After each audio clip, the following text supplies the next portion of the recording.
Coach, maybe really with an opening statement. Yeah, what an awesome win. To start on the pitching side, I thought Eston Simpson, pitched fine, got into a little bit of trouble. They hit a few balls hard, but the defense made some great plays out there. And then I really thought from a pitching standpoint, the bullpen came in and just was electric. Each guy, Simerson, Bennett, Brown, all had 1, 2, 3 innings, 7 strikeouts out of 9 hitters. So it's just really good to see. But offensively, there was just some really awesome at-bats tonight. Some unbelievable contributions up and down the lineup. Jay Dillard was the star of tonight with 4 2-out RBIs, and of course the walk-off, but that's not necessarily telling the whole story.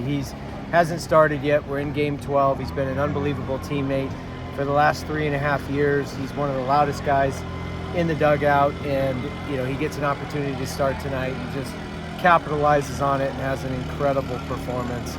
So that was huge. One of my favorite innings of the year was our 7-spot inning. Did a great job. T-Mac leadoff double. Savoy moves him over. Gaffney knocks him in with a sac fly, and then we start a rally for 6 runs with 2 outs with a Lichtenberger walk and just one gritty at bat after the next. Guys really competing, spoiling pitches. Just really good team offense. And of course the home runs are great too, but just the way those quality at bats, it ended up being 11 quality at bats in a row that inning, which was amazing. So all in all, awesome team win against a good Big Ten opponent. Anytime you get a Power 4 win in the midweek, certainly very valuable. So we'll take it and now turn our attention to LaSalle. We're going to have Aiden Canuck skip a start this week. Just something we had planned back in the summer. Nothing's wrong with him. It was just more of a part of our master plan of giving guys modified pitch counts and built-in rest and make sure we're surging at the end of the year. So this will be his weekend to skip a start. But we also get Dane Moeller rolling back on, and Talon Bell and Drew Titsworth, their pitch counts will be elevated as well. And we'll have Dylan Harrison will make a spot start on Friday in place of Aiden. So excited for the weekend. We'll have good 4 games with LaSalle. They've got a good record. They've been playing good ball. But certainly proud of our team the way we competed tonight. Coach, you gave Bryce a break in center. Great to see him with that double on the nut there in the 7th and score the winning run on the walk-off. But what a game for McClatty in center. He makes a great play in center field. He had the double that started that inning, the crooked 4th inning. And then, just unbelievable guy. He had the homer too. He's a dynamic player. It's a speed-power combo. It's a deadly threat, and he's showing it on both sides of the ball. That running catch in the gap, that was huge, because that saved some runs. It ended the inning, and then his power is line to line, and we saw it tonight with a double Oppo off the wall. And then it's hard to hit Oppo home runs. It's even harder to hit him with 2 strikes and hit a line drive Oppo home run, which is what he did in that last at bat. Just incredible. He can do things other guys can't do. So happy for him, because he's been an incredibly hard worker as well for the last 3 years. So good to see him having success, and he's one of our table setters. So with him and JP at the top of the order, that's a pretty explosive duo there, setting the table for the guys coming up after them, who are also big time threats. What's it like to finally see a guy like Jay Dillard have a night like this after he's put in so much time and kind of been a depth piece for you? It's awesome.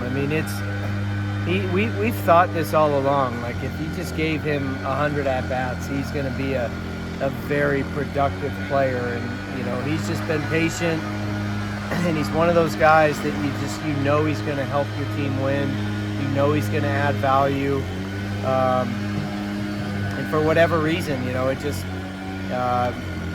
it hasn't materialized previously with a lot of playing time, but you see glimpses of things like tonight, and it's very easy to envision him finding his way into that lineup and making an impact the rest of the season. You mentioned Lichtenberger had the 2-out walk on full count that set up that 2-out rally in the 4th. He also had like an 11 pitch at bat in which he flew out his previous at bat, but How much do you preach that, just having at-bats, just fouling pitches off, fighting, and seeing a lot of pitches? Yeah, when you're facing the starter, and if you can, it's a quality at-bat if you can see 8 or more pitches. And it was 11 or 12 pitches, but it was just, he got to the 2 strikes and just kept fouling them off. And so even though he flew out, it was still a quality at-bat, just making that pitcher work and getting to their pen and getting the pitch count up. But it was just a microcosm of just how hard our guys were competing in the box tonight. So it was really good to see. They were not throwing any at-bats away, and we're just tough outs all night long. Time for one more. Still expect Fultz to be back soon? Yeah, he'll be back Friday. He's good. He a little tender today, but he took batting practice. He took pregame IO, and he said he was fine.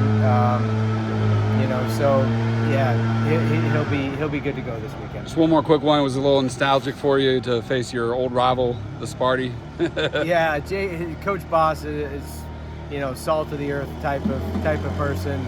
Runs a clean program, and they've got some toolsy kids. I mean, they've played a tough schedule up to this point.